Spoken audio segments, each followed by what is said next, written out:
Welcome to another week of our studies in First Thessalonians as we talk this week about, are we living to please God or are we living for personal pleasure?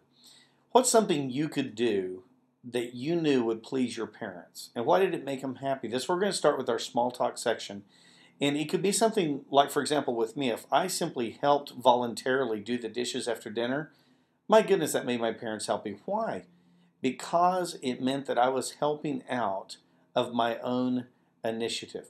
So this whole week we're going to be focusing upon not living for especially sexual pleasure, but living to please God in our general lives. Ross Harmon, our youth minister, is going to be preaching this message and centering in on some of the issues that are specific to the teens that he works with. You know, when I was in high school, I remember going to a youth rally, and the speaker stood up and he said, I want you to close your eyes and imagine yourself in a checkout stand at a grocery store. Around you are all those magazines. Now begin to focus on one of the images on the magazine. Specifically in this section, he was talking about sexual temptation. So most of the young men began to concentrate on a young woman that we would see on those magazines typically. And he said, now I want you to stop thinking about her. Stop concentrating about her. And the more he began saying, stop thinking about her, the more we thought about her.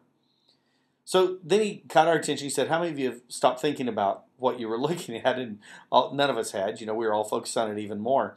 He said, now I want you to close your eyes and imagine yourself in a place where you are especially close to God. Well, my mind went immediately to the mountains that I'd been in and some of the amazing mountain ranges that I had seen. It didn't take about a minute and a half till I totally left the images of those magazines and focused completely on God. I remember that auditorium and all the kids for the first time really understanding the power of setting our minds on things above as a way to get rid of the things that cloud our minds to God and faith. Always before, we had simply tried to stop thinking about what we shouldn't be thinking about instead of concentrating on what we should be thinking about. So in our life groups, we're going to be talking about several things. In your text talk section, there's some great points there, but one specific question that is of interest is, how is it that Paul says we can wrong each other in this fashion? It's a question he asks. Well, we want to remember that in the Ten Commandments, one of the commandments is you cannot covet your neighbor's wife. This idea is that a brother could wrong another brother by desiring the woman or desiring the wife that he has. What is it then that we do in our lives that tends to mess us up in our relationship with other people? An older minister I know was mentoring a young minister. The older minister was about 40 years old, and the younger minister was in his young 20s. And one day at lunch, the younger man said, I can't wait till I'm 40 so I don't have to deal with sexual temptation anymore. And the older minister said, I didn't know what sexual temptation was until I turned 40. Now, I want you to unpack this in the Life Talk section about the reality of temptation and it never going away. Paul points out that the Thessalonians are in fact trying to live in a way, and they are living in a way that pleases God.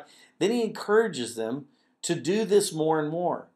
If you're living in a way that pleases God, how can you increase this kind of living? How can we go about living a holy and sanctified life that pleases God? And should we fear God's punishment and that be our primary motivation, or should our desire to please God be our primary motivation in life? I believe our culture tries to pull us constantly into impure thinking, and so learning to please God, learning to discover what pleases God is an important part of our life. Share with your group before you leave on the Beyond Talk section. Share with your group one thing that you can add to your mental makeup spiritually that will push out some of those thoughts that we really don't want to have and make room for concentrating on the thoughts that we do want to have. Are you living to please God, or are you living for pleasure? That's the question this week. We'll see you on Sunday. Enjoy Ross's sermon. It's fantastic. I've already heard it once, and he's made improvements since then, and I hope that you will enjoy his message this Lord's Day.